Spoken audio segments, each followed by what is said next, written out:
آج ایک قصائی کی دکان پر بیٹھا تھا کہ ایک صاحب سفید پوش، چہرے پر داڑھی، سر پر ٹوپی، آنکھوں پر اینک لگائے دکان میں داخل ہوئے۔ دکان پر کافی بھیڑ تھی، لوگوں کی آوازوں سے دکان گونج رہی تھی۔ بھائی 1 کلو گوشت دینا، بھائی 3 کلو گوشت کاٹنا۔ جیسے ہی وہ صاحب داخل ہوئے، قصائی سارے گاہکوں کو چھوڑ کر ان سے مخاطب ہوا۔ جی ½ کلو گوشت، نوجوان نے کہا۔ قصائی نے فوراً بہترین گوشت کا ٹکڑا کاٹا اور بوٹی بنا کر دے دی۔ ان صاحب نے پیسے دینے کے لیے ہاتھ بڑھایا تو قصائی نے لینے سے انکار کر دیا۔ انہوں نے کہا، جاوید بھائی آپ ہمیشہ ایسا ہی کرتے ہیں۔ قصائی مسکرا دیا اور وہ صاحب دکان سے باہر نکل گئے۔ لوگ گلے شکوے کرنے لگے کہ ہم کب سے کھڑے ہیں اور قصائی کو چربی چڑھی ہے، گاہک کی قدر ہی نہیں۔ میرا بھی تجسس بڑھا، میں دکان خالی ہونے کا انتظار کرنے لگا۔ گاہک نپٹا کر جیسے ہی قصائی فارغ ہوا، میں نے کہا 2 کلو گوشت چاہیے۔ پھر میں نے پوچھا، ابھی جو صاحب آپ کی دکان سے گوشت لے کر گئے ہیں، آپ کے کوئی قریبی رشتہ دار لگتے ہیں؟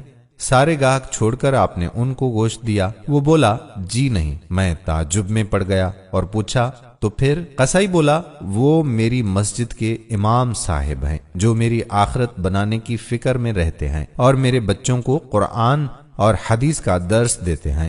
دنیا میں اچھے سلوک کے مستحق تو ہیں نا؟ میں نے کہا، اچھا، مگر تم نے ان سے پیسے کیوں نہیں لیے؟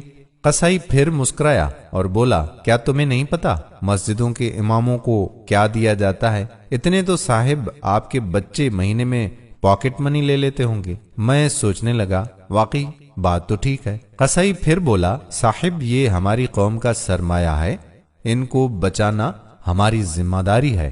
بازار کی تمام دکان والوں نے یہ متفقہ فیصلہ کیا ہے کہ مولانا صاحب سے کوئی پیسے نہیں لیں گے۔ صرف میں ہی نہیں، یہ نائی، یہ جنرل اسٹور والا، یہ ٹیلر، وہ ڈاکٹر صاحب، کریانے والا، دودھ والا، سبزی والا، کوئی ان سے پیسے نہیں لیتا۔